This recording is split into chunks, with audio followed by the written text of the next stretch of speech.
Hello, everyone, and welcome to the podcast.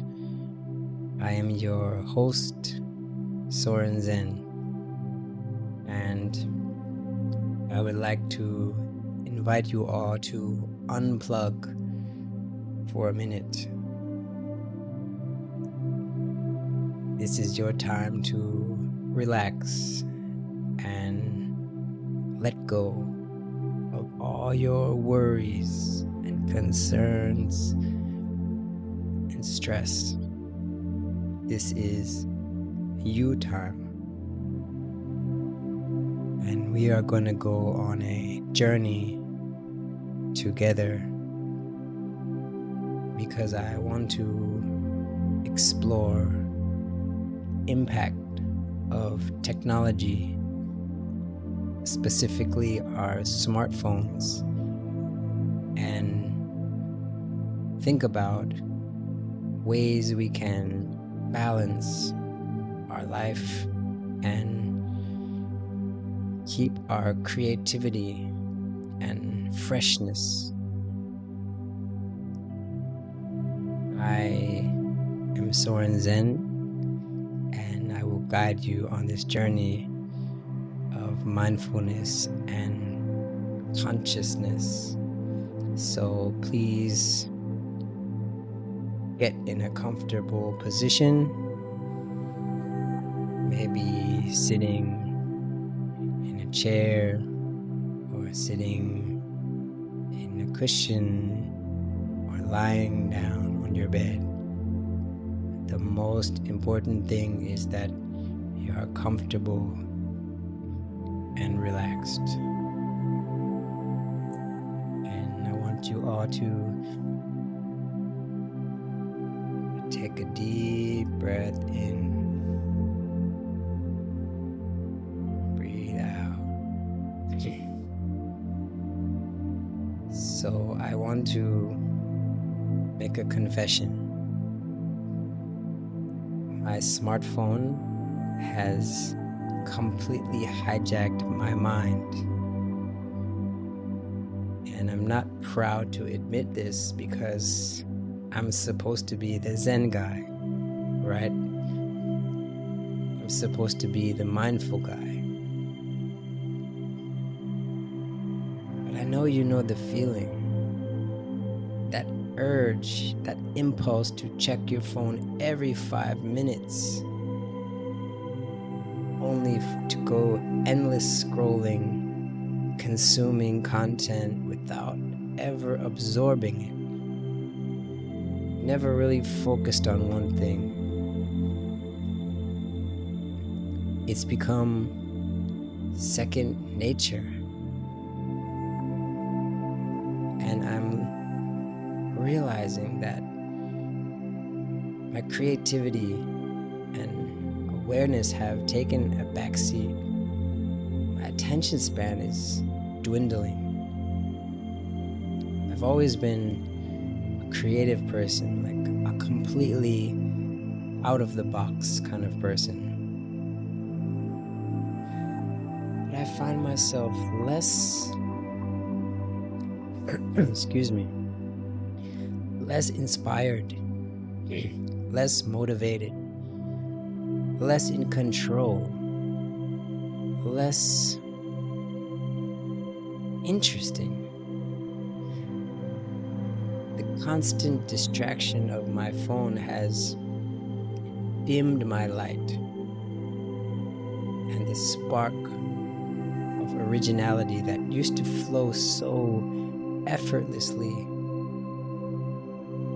seems to be somewhere else. And I find myself racing to lie down just to look at my phone. And it's affecting my thoughts, and thoughts affect your actions.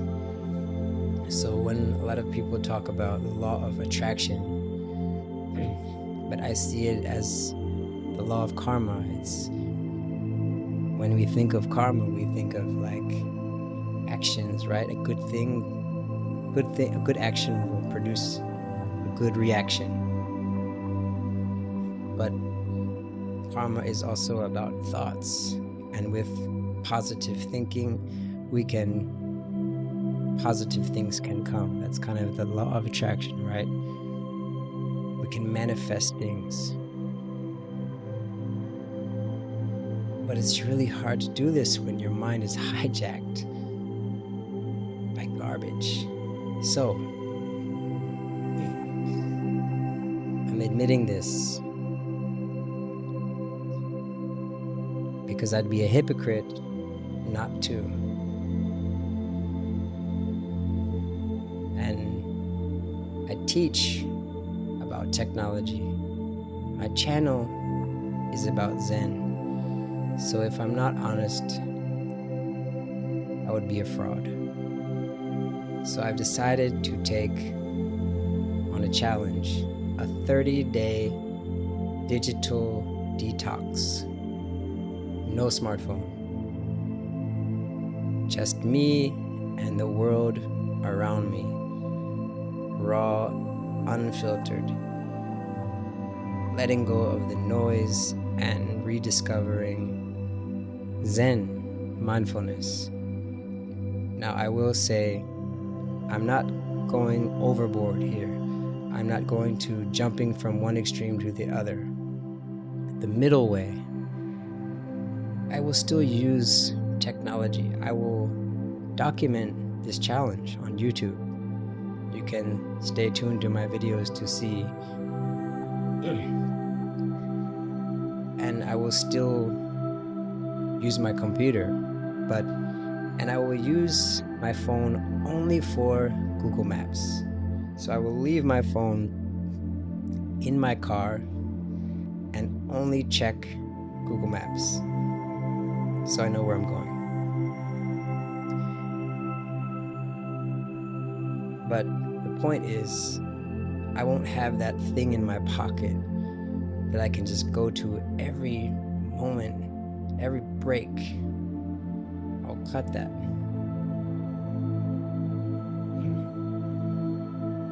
I realized I've been living on autopilot. My attention span has dwindled. I'm more impatient. I've lost touch with my surroundings, and my mind has become filled with garbage. And I miss the days when my mind was free, when inspiration flowed like water and there was no distraction, no temptation to just check this endless digital feed. So here's my plan. I plan to spend more time writing, reading, exercising, doing yoga, meditation, and having face-to-face conversations. Or just staring at the sky. And I'm curious to see if these interactions can spark my inspiration, my creativity, the freshness that I once had.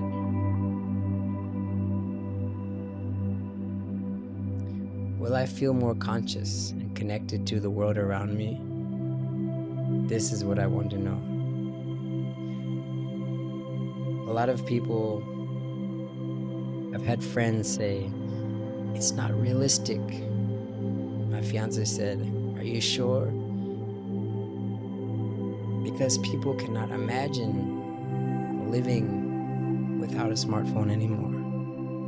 It seems unrealistic or unsuitable for society. My friend said, what about your work? What about your employer? What about this and that? What if there's a catastrophe? But think of it this way. If I'm more creative and more inspired and more efficient when I put my phone away, then I'm a better lover, a better fiance, a better friend, a better worker when I don't use my phone. And it really comes down to time. Time is everything. Time is money. Time is freedom. Time is change. Everything is susceptible to time and the effect of time. We spend 1/3 of life at work. The 2/3 of life we spend sleeping. So that leaves 1/3 of life left for enjoying your time, right? And most of us think of our time in a way of like getting from point A to point B. If once we work really hard to make enough money to buy bigger and better things, to go further and further, to have more, and eventually we can spend our time when we retire or when we have our vacations, right? A few times a year. But only until recently has our time been totally hijacked by our phones, because our minds are like a computer. We need to download, we need to process our thoughts, our experiences. But because we have a constant distraction, we have a 24-hour entertainment system that we can just reach to, pull out of our pockets, and have instantly. We spend less time trying to actually connect with each other because we don't have to, or we think we don't need to, because we get a little buzz from the phone, bump of serotonin. So our minds have been tricked, like, I don't really need you. I don't really need to connect with you. I don't really need to be nice to you because I have this other thing. You see how it's working? And those who engineered social media, they've admitted to intentionally hijacking our brains to become addicted to these things. And these are smart people. These are the top psychologists in the world. And congratulations. Congratulations, Mr. Zuckerberg. You have made the entire world addicted.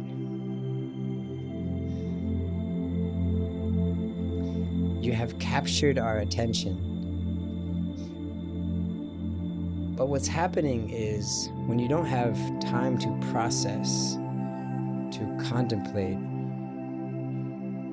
we become less alive, less present. And this is the reason I'm doing this challenge. And it's my hypothesis that those who will decide to, we'll see what happens after this 30 days, but it's my hypothesis that not only will I have an advantage by not using my smartphone like a smartphone, that this will be the beginning of a kind of movement, because we are being used by technology, not using it. And if you can reclaim your freedom, your mind, you can start to use these powerful tools like AI and anything that you can imagine, but you have to be in control. Give your eyes break. Give your mind a break. And the most important thing is, I can remember the reason I'm doing this, the reason I'm feeling this is because I know the difference between life with the smartphone and without a smartphone. I remember how free it feels to be without. And I remember being a monk, being a Zen practitioner in every moment, and how happy I was. So I know that this is not good. But children, they don't even know the difference. So it's up to us to fix this problem, to be the leaders at the forefront, to try to navigate and to provide a better example, because I do want to have kids one day, and I don't know what the rules are going to be. But I know one thing. Being addicted to the smartphone is not good for me, and it's not good for you. And we all know this, but no one does anything about it. If your child is addicted to drugs, it's a serious problem. But what's the difference? This is giving you a little bump of serotonin every time you check it. This is worse than a drug addiction in some ways. It's bad for your eyes, it's bad for your mind. So that's what I'm doing, and stay tuned, because I'm gonna document this journey, this challenge on YouTube, tell you how I'm feeling, my experiences, my struggles. And I can tell you that I've already started for half a day. I've left my phone in the car, and I'm already feeling like a relief. I've wanted to do this, but I didn't know how. So wish me luck, and thank you for listening, and see you in the next video. Peace.